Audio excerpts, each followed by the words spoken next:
and I'm pleased that I've got the opportunity to say something about the European Parliament's views on the importance of domestic election observation, because we regard election observation as a key part of our work as a Parliament.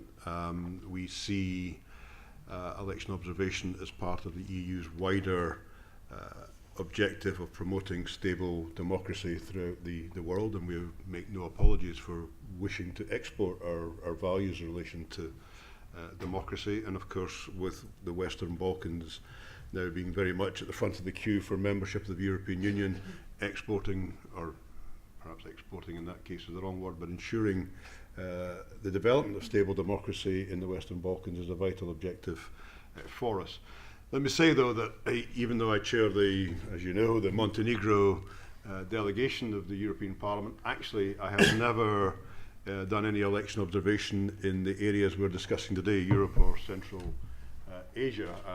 My experience in electoral observation has been as chief observer of for the Tanzanian, Jordan and Burundi elections, and I've participated in many other missions, but not actually in the area we're dealing with today.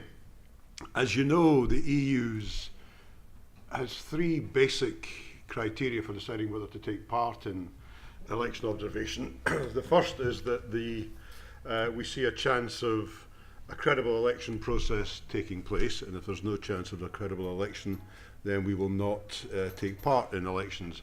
And this year, for example, we've decided we will not take part in the Cambodian elections because there is no chance of a credible, in our view, a credible outcome. Second criteria, or maybe it should have been the first, is that we are invited. And again, we see no purpose in going if we're not invited. And some domestic groups argue that that's counterproductive because they're only going to invite you, some would say, if they think they have got something to show you. But if you do not have an invitation, you're not going to have the access to the country that you want. You're not going to have the freedom to operate in a way that enables you to make a fair assessment of the electoral process. And the third criteria is whether we think we can make a difference or not. So invitation first. Secondly, is there a chance of a credible outcome? But thirdly, and I think sometimes underestimated, is will our presence make any difference whatsoever? And just as in Cambodia we decided not to go because we didn't think there was a chance of a credible outcome, we also decided not to observe the Mexican elections because we didn't think our presence would make a difference one way or other to the process. So that's also part of the assessment that we made.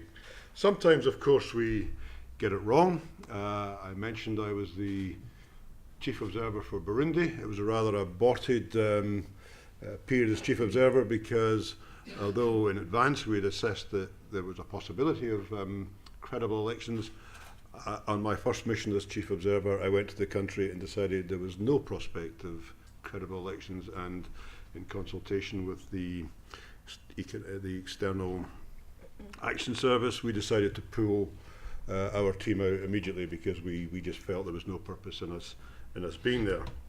So sometimes we get it wrong, sometimes we make a difference when it's not, and you will all experience this in your own work, when it's not always that tangible to the outside world. But when I was chief observer for Tanzania, this is 2010, not 2015, where the situation was slightly different. In 2010, the hotspot, or potential hotspot, was Zanzibar. And in Zanzibar, and I was rather astonished at this, but in Zanzibar we brought the police, the electoral commission, the political parties, civil society, including domestic election monitors, together. And it turned out, it's a tiny island, it turned out the first time they'd all been in the same room together ever. And the head of the opposition didn't even have the phone number for the head of the police. And it's difficult to know whether you actually made a difference or not, but in previous elections in Zanzibar, there had been violence. 2010 and 2015 were both heavily contested, but there was no violence following them. And I think it's partly because those networks had been established. There was tension, of course, but the fact that there was a demonstration, the head of police could phone the political parties and say, what is happening, how is this operating? And they knew each other, and they say, this is a small island, but they didn't apparently speak until this this point, this made a difference in terms of the atmosphere. One of the criticisms we sometimes get of the EU's method is that we only observe part of the process. I think sometimes that's a bit of there's some truth in it, and I'll come back to that in a second, but sometimes it's also a bit of a misunderstanding. We try and appoint the chief observer as early as possible. We get the core team in place as early as possible, and we do, contrary to some of the myths, we don't just turn up and watch the polling process. We do check the way the electoral register is put together. We check the registration of political parties. We check the general preparation for the elections, and we don't just walk out the day the result is announced. We stay and watch the aftermath of the process. I say that just probably as a bit defensive, but then I also want to say that we fully, nevertheless, accept that the European Parliament and the European Union cannot be deployed in the country permanently. It's not our role, and therefore we very much value the work that the local election monitors do, and we want to work as closely with them as possible. Again, as many in this room already know, we've set up in the European Parliament a group called the DEG, the Democracy and Election Coordination Group, and the point of that is to try and follow the process before and after elections, not just during the election process.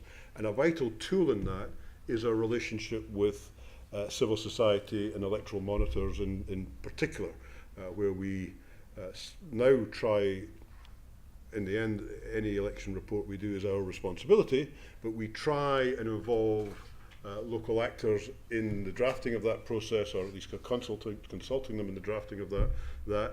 We go after the election and present our report to civil society so they understand why we've drawn the conclusions we've drawn.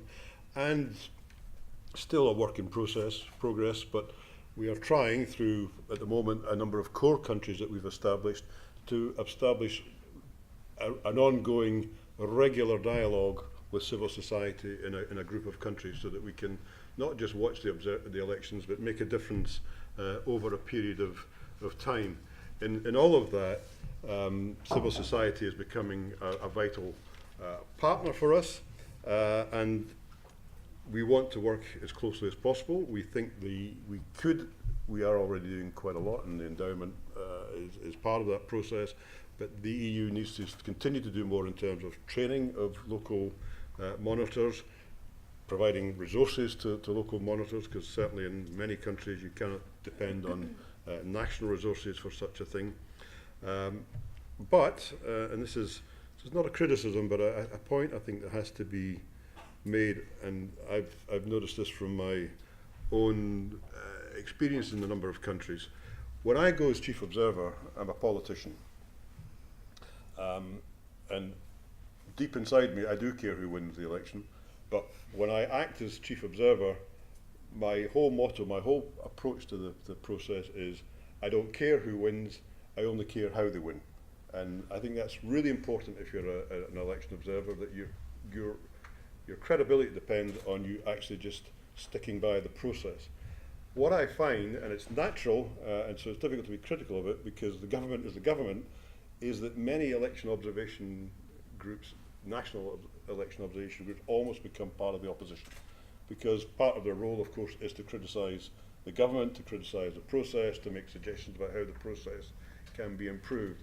And they have to find, and I'm not suggesting it's easy, they have to find a way of being constructively critical without appearing to be part of the opposition. And it's an important balance that, in my experience, has not always been struck. And in that context, the European Parliament, Martin Schulz, I think, went personally, very much supported the UN Declaration on Global Principles for Domestic Election Observation, which was passed in 2012. And I think part of the training has to be to encourage all national monitors to understand that process and to stick by the guidelines contained therein. We try to stick by international standards when we observe, and I think local observers have to do the same. That, and I say, it's not a criticism, it's a comment, because it's very easy to tip over to that level. That said, I think, and I hope I've made clear, that I think the work of local observers is a vital complement to what we do, and I hope you find what we do is a vital complement to the work of local observers. Thank you.